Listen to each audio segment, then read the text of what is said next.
महाभारत हे केवळ दोन सैन्यांमधील युद्ध नव्हते. ते मानवी स्वभाव, अहंकार, लोभ, मौन आणि चुकीच्या निर्णयांची कथा आहे. अनेकांना वाटते की हे युद्ध फक्त दुर्योधनामुळे झाले, पण खरं पाहिलं तर अनेक लोकांनी योग्य वेळी योग्य निर्णय घेतला असता तर कदाचित कुरुक्षेत्रावर रक्तपात झाला नसता. आज आपण अशा 10 मोठ्या चुकांविषयी जाणून घेणार आहोत, ज्यांनी इतिहासाची दिशा बदलली आणि संपूर्ण कुरुवंशाचा विनाश घडवून आणला. चला सुरुवात करूया. चूक क्रमांक 1. धृतराष्ट्राचा पुत्रमोह. हस्तिनापूरचे राजा जन्मतः अंध होते, पण त्यांच्या डोळ्यांपेक्षा अधिक धोकादायक होती त्यांची मनाची आंधळी माया. त्यांना आपल्या ज्येष्ठ पुत्रावर अतोनात प्रेम होते. हे प्रेम इतके वाढले की त्यांनी न्याय आणि अन्याय यातील फरकच दुर्लक्षित केला. दुर्योधनाने लहानपणापासून पांडवांविरुद्ध कट रचले. भीमाला विष देण्याचा प्रयत्न झाला. लाक्षागृहात पांडवांना जिवंत जाळण्याचा कट रचला गेला. त्यानंतर फाशांचा कपटी खेळ खेळला गेला आणि शेवटी द्रौपदीचा भर सभेत अपमान झाला. या प्रत्येक प्रसंगी धृतराष्ट्रांना सत्य माहीत होते. दरबारात विदुरांनी वारंवार सावध केले. भीष्म आणि द्रोण यांनाही परिस्थितीची जाणीव होती. तरीही राजा म्हणून कठोर निर्णय घेण्याऐवजी धृतराष्ट्रांनी आपल्या मुलाच्या हट्टाला पाठिंबा दिला. राजा हा संपूर्ण राज्याचा पिता असतो, पण धृतराष्ट्रांनी राजधर्मापेक्षा पुत्रमोहाला अधिक महत्त्व दिले. त्याचा परिणाम असा झाला की दुर्योधनाचा अहंकार दिवसेंदिवस वाढत गेला. याच एका चुकीने पुढील सर्व संकटांची पायाभरणी झाली. जर धृतराष्ट्रांनी सुरुवातीलाच दुर्योधनाला शिक्षा केली असती तर कदाचित महाभारताचे युद्ध कधीच झाले नसते. म्हणूनच महाभारत आपल्याला शिकवते, अतिमाया आणि पक्षपात हे कधीच न्याय देऊ शकत नाहीत. जेव्हा चुकीला वेळेवर थांबवले जात नाही, तेव्हा तीच चूक पुढे संपूर्ण समाजाचा विनाश घडवू शकते. चूक क्रमांक 2. दुर्योधनाचा अहंकार. धृतराष्ट्रांच्या अतिलाडामुळे दुर्योधनाला वाटू लागले की हस्तिनापूरच्या सिंहासनावर फक्त त्याचाच अधिकार आहे. पांडवांनी अनेक संकटांचा सामना करून स्वतःचे राज्य उभे केले. इंद्रप्रस्थ समृद्ध झाले. राजसूय यज्ञ यशस्वी झाला आणि सर्व राजांनी युधिष्ठिराचा सन्मान केला. हे वैभव पाहून दुर्योधनाच्या मनात मत्सराची आग पेटली. त्याला पांडवांचे यश सहन झाले नाही. त्याने ठरवले की कोणत्याही मार्गाने त्यांच्याकडून सर्व काही हिरावून घ्यायचे. जेव्हा श्रीकृष्ण शांततेसाठी हस्तिनापुरात आले तेव्हा त्यांनी फक्त 5 गावांची मागणी केली.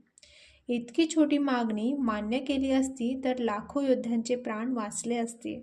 पण दुर्योधनाने गर्वाने उत्तर दिले, सुईच्या टोकाएवढी जमीनही मी पांडवांना देणार नाही. हा फक्त एक संवाद नव्हता, तो त्याच्या अहंकाराचा कळस होता. महाभारत आपल्याला शिकवते की अहंकार माणसाची विचार करण्याची शक्ती हिरावून घेतो. जो व्यक्ती तडजोड करू शकत नाही तो शेवटी स्वतःचं सर्व काही गमावतो. चूक क्रमांक 3. शकुनीचे कपटी डाव. दुर्योधनाच्या मनात मत्सर होता, पण त्या मत्सराला विनाशाचे रूप देणारा माणूस म्हणजे त्याचा मामा शकुनी. शकुनी अत्यंत बुद्धिमान होता. त्याला माहिती होते की पांडवांना रणांगणावर हरवणे कठीण आहे, म्हणून त्याने युद्धाऐवजी कपटाचा मार्ग निवडला.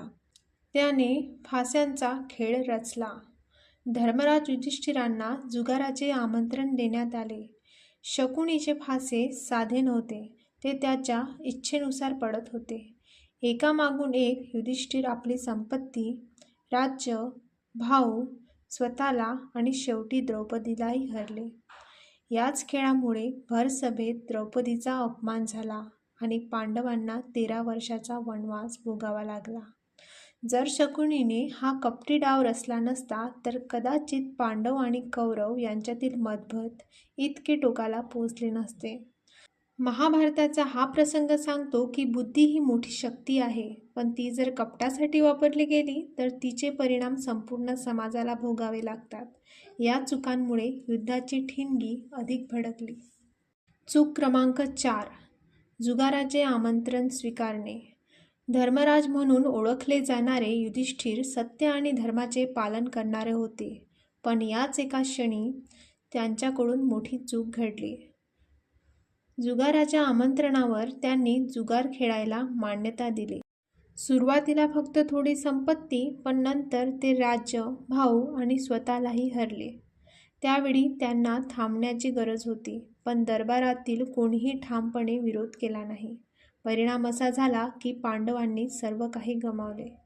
हा निर्णयच पुढील संघर्षाची पायाभरणी ठरला. चूक क्रमांक 5. द्रौपदीचा अपमान. जुगार हरल्यानंतर कौरव दरबारात द्रौपदीला खेचून आणण्यात आले. तिला भर सभेत अपमानित करण्यात आले. दुर्योधनाने आणि दुःशासनाने तिचा अपमान केला. तिचे वस्त्र ओढण्याचा प्रयत्न झाला. ही घटना महाभारतातील सर्वात मोठी टर्निंग पॉइंट ठरली. द्रौपदीने भर सभेत विचारले, धर्मराजांनी स्वतःला हरवल्यानंतर मला हरवण्याचा अधिकार होता का? या प्रश्नाचे उत्तर कोणाचकडे नव्हते. या क्षणी शांततेचे सर्व मार्ग बंद झाले. चूक क्रमांक 6. दरबारातील मौन. या प्रसंगात फक्त दोष देणारेच नाही तर शांत राहणारेही जबाबदार होते. आणि इतर महान योद्धे दरबारात उपस्थित होते. त्यांना अन्याय दिसत होता, पण ते राज्यधर्माच्या गुंतागुंतीत अडकले. त्यांचे मौनही पुढील युद्धाचे कारण ठरले. महाभारत सांगते की अन्याय पाहून गप्प बसणे ही एक प्रकारचा अपराध आहे. या टप्प्यावर परिस्थिती पूर्णपणे बदलली. आता युद्ध फक्त शक्य नव्हते, ते अटळ झाले होते. अशाच रहस्यमय कथा पाहण्यासाठी महाभारत सारला सबस्क्राईब करा. व्हिडिओ आवडला असेल तर व्हिडिओला नक्की लाईक करा, शेअर करा. धन्यवाद.